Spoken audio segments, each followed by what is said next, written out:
Hello folks, I'm forecaster Dustin Staples with you on this Wednesday afternoon. It's been a pretty busy afternoon already. A couple of tornado warnings just south of our area there in Pender County, and we're still going to be keeping an eye on that right now. As early this afternoon, you see a lot of these bands of Debbie moving in our area here, producing a lot of lightning and some severe thunderstorms with this back towards portions of Carteret and Craven counties there. Some lighter rain back up here towards portions of the Greenville, Pitt County community areas, but still you see the swirling of that storm there moving its way up towards the Carolinas, and all of this associated with that storm just moving its way immersively here with us. Now, as of the earlier 11 a.m. update, still showcasing this storm to hold on to tropical storm status before it does become a remnant low by the time we get towards Friday morning, and then things slowly start to race out of here. We'll go from slow, fast paced, and then eventually we're going to kick this thing out up towards Canada and say farewell to Debbie, hopefully, as we go right there too. Again, flood watches continue till Friday night.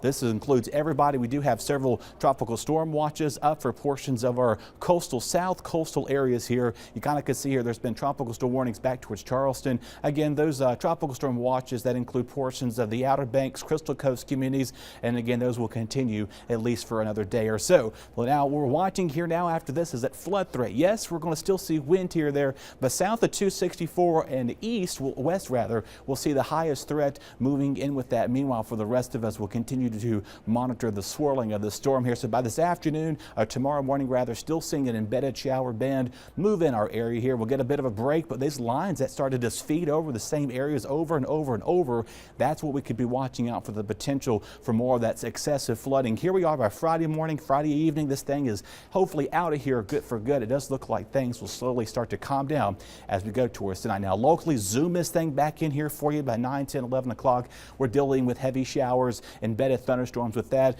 We'll get a bit of a lull in the system as we go towards tomorrow morning, right around sunrise or so. And then here comes again more of those feeder bands moving right up here for portions of the Carolina areas. And what you're going to notice is how intense these bands are going to start to get. The darker these colors here you see there on that rain indication means it's very heavy rain associated with that, which does prompt a lot of those flood concerns. It's humid outside. No matter what you're doing out there, that tropical air is here to stay for a few more days as we go further into time. Fast forward this out with rainfall amounts by midnight tonight. We may be seeing additional 1.5 inches to maybe a couple more inches, but those who see those heavier embedded bands right there along I-95 and east could pick up a good 3, 4, 5 inches out of the possibility.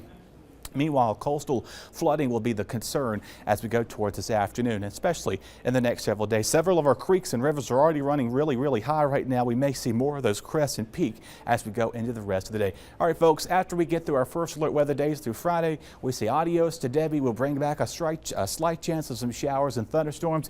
Temperatures moderate, really no change with that either. But the good news is that once we get the rain out of here, hello sunshine, but increasing humidity.